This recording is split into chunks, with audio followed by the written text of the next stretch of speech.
তাবারক ওয়া তাআলা দুনিয়ায় আমাদেরকে ঈমান মানে পাওয়ার দিয়ে দুনিয়ায় আমাদেরকে পাঠিয়েছে।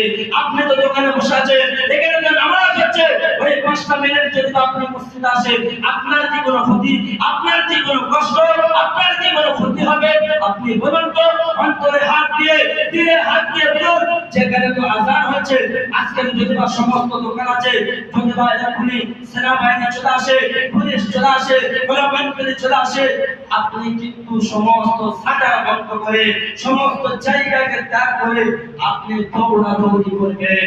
একবার নয়, দ্বিতীয়বার নয়, 5 বার আযানের ধ্বনি দিয়ে আল্লাহ তোমাদেরকে বলে, রব্বানা আতিনা ফিদ দুনিয়া, দুনিয়ার মধ্যে তোমাদের কল্যাণ হোক, ফিল আখিরাতি হাসানা, আখিরাতের মধ্যে তোমাদের কল্যাণ হবে, ওয়া কিনা আযাবান নার। আল্লাহ তাবারক ওয়া তাআলা বলেন, আমার বান্দা বান্দাদেরকে জাহান্নামের আগুন থেকে এই নামাজ বাঁচাবে, জাহান্নামের আগুন থেকে ইসলামের প্রত্যেকটা কাজ, ইসলামের প্রত্যেকটা ফরজ, ইসলামের প্রত্যেকটা সুন্নাহিয়া, ইসলামের প্রত্যেকটা ফরজিয়াতুন আল্লাহ তাবারক ওয়া তাআলা বলেন এদেরকে জাহান্নামের আগুন থেকে বাঁচাবে।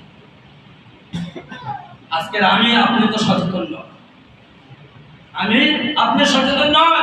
এর আগে যদি আমরা লড়াই করতাম, ওই সরকারের ক্ষমতা ছিল না, যে বকা এটা হচ্ছে আমাদের বাপ দাদা আমলে, এটা হলো সম্পত্তি, যে সম্পত্তি ওয়াকফ করে দিয়েছে মুসলমানদের জন্য।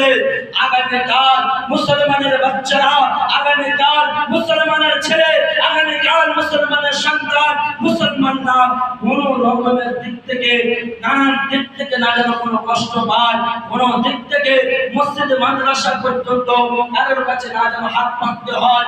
আজকে দেখতে গেলে দুনিয়ার মধ্যে কম্পিউটার তো দূরের কথা, ক্যালকুলেটর তো দূরের কথা, মোবাইল তো দূরের কথা, ভাগবতের সম্পত্তি যদি বা নিয়ে আলোচনা করে, হিসাব করে, সায়েন্টিস্টরা পর্যন্ত বলেছে যে আমরা হেরে গিয়েছি ভাগবতের সম্পত্তি এক।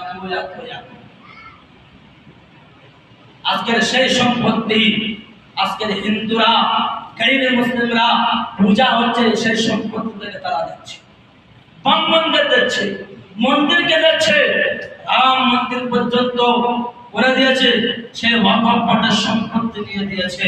আজকে দেখুন ওরা ভাবছে যে বাবরি মসজিদ আমরা তো ধনেশ্বর করে দিয়েছি, আজকে আমরা জিতে গিয়েছি। আজকের যদি বা আমরা এই রকম বসে থাকি, ঘুমাই, আজকের যদি বা আমরা নজর না দিই, জেগে না উঠি, কিন্তু আজকের আমরা পরিবর্তন করতে পারবো না। আগামীকাল দেখবে তারা মারবে, আগামীকাল তোমার আব্বা জান মাইয়াত হয়ে যাবে, তুমি জানাজা পড়াতে পারবে না, তুমি